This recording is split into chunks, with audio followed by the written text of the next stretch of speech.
보호시설, 아동 양육시설에서 퇴소를 하고 이 사회에서 당당하게 이제 혼자 살아갈 수 있도록 도와주는 자립전담, 자립지원전담, 이것은 아동복지법의 자립지원 부분에 속해 있는 내용이 포함되어 있어서 자립준비 청년들에게 그 자립을 할 수 있도록 도와주는 그런 역할을 하게 됩니다.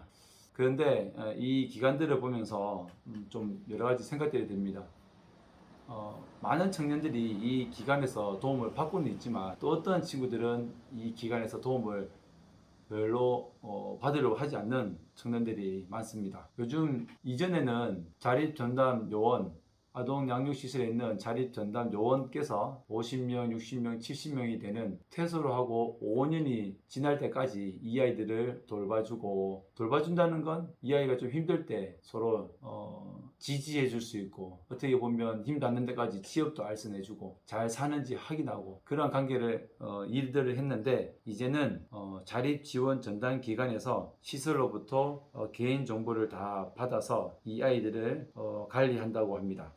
우선 이렇게 봤을 때에 시설에서 10년, 많게는 18년 동안 관계성으로 이루어진 그러한 어떻게 보면 인간의 정이라든지 이 아이의 성향과 품성, 이 아이의 어떤 장점에 대해서 잘 아는 그 시설에서 관리하는 것이 아니라 자립지원 전담기관에서 이 아이들이 지원하게 되어서 앞으로 이 연계가 잘 이루어져야 되지 않냐라는 생각이 듭니다. 한편 같이 이렇게 노력은 하겠지만 이 아이들이 의지할 수 있는 곳은 아동 양육시설에 그 아이들을 보살펴 주셨던 사회복지사들이 아닌가라는 생각이 듭니다. 오늘 지금 말씀드리는 것은 자립지원에 관한 부분인데요. 앞서 말씀드렸다시피 자립지원 전담기관에서 도움을 받는 아이들이 몇 %가 될까? 어떠한 도움을 받을 수 있을까? 몇 년 동안 도움을 받을 수 있는가?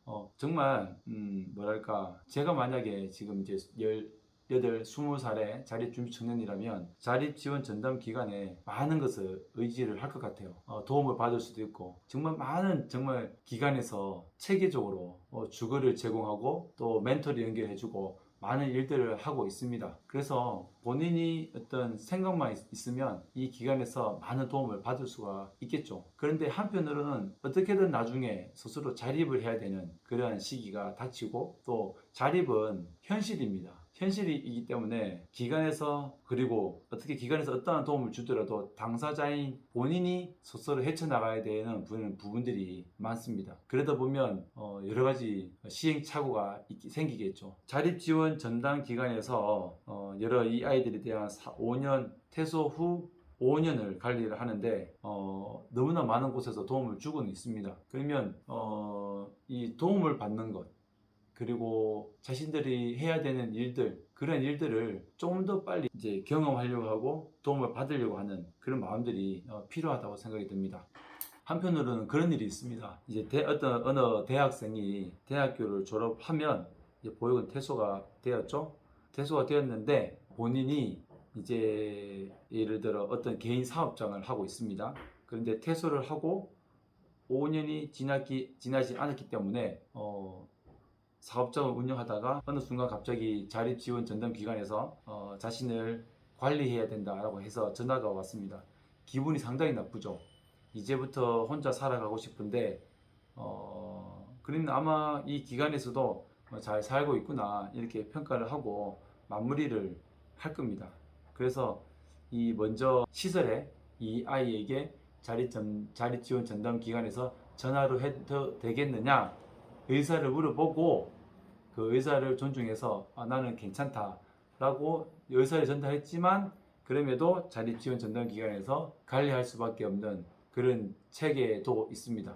그래서 이런 자립준비 청년들도 열린 마음이 좀 필요합니다.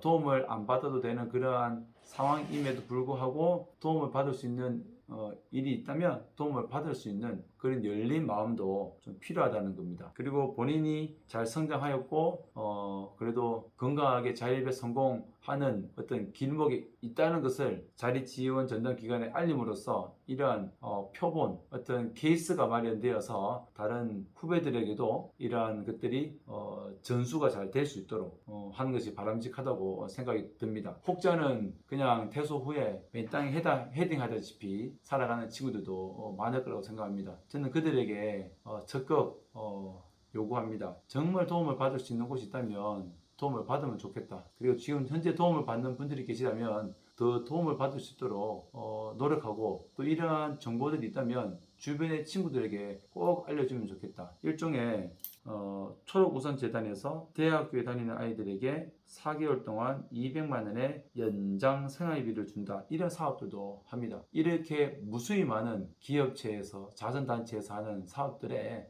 귀를 기울이고, 정말 어떻게 보면 좀 외람될 수 있지만 가정이 있는 청년들이 대학에 다니면서 본인들이 노력하고 또 여러 가지 활동을 하기 위해서 고민하고 자료 조사를 하고 하는 것처럼, 우리 보육원에 있는 보호 연장이 된 청년들도 열심히 이러한 정보를 알아봐야 되고, 또 자립지원 전담기관에서 어떻게 자신들을 이제 앞으로 관리하고자 할 때에 어떠한 방법으로 도와줄 수 있는지를 명확하게 알고 도움을 받고 도움을 받는 가운데, 그러한 것들이 자연스럽게 더 나은 방향으로 나아질 수 있도록 그런 긍정적인 피드백을 해주고, 또 본인의 사례를 바탕으로 더 나은 올바른 더 실질적인 어떤 지원 방향들이 이루어질 수 있도록 함께 열린 마음으로 지원을 받고 정보를 나누고 접근을 하고, 그러한 가운데 어떻게 보면 당당하게 모든 사람들 관계성을 가지고, 또한 그 보육원과 자립전담 기관과의 그런 연계성 속에서 자신의 어떤 포지션을 잘 가지고 살아가야 되지 않겠나라는 생각이 듭니다. 결론적으로는 자립지원 전담기관이든 많은 자선단체든 자립준비 청년들이 스스로 노력을 하고 도움을 받으려고 하는 적극적인 자세, 정보를 얻으려고 하는 적극적인 자세뿐만 아니라 또 더 나은 복지 세상을 만들기 위해서 정보를 공유하는 그런 적극적인 자세도 필요하다라는 말씀을 드려봅니다.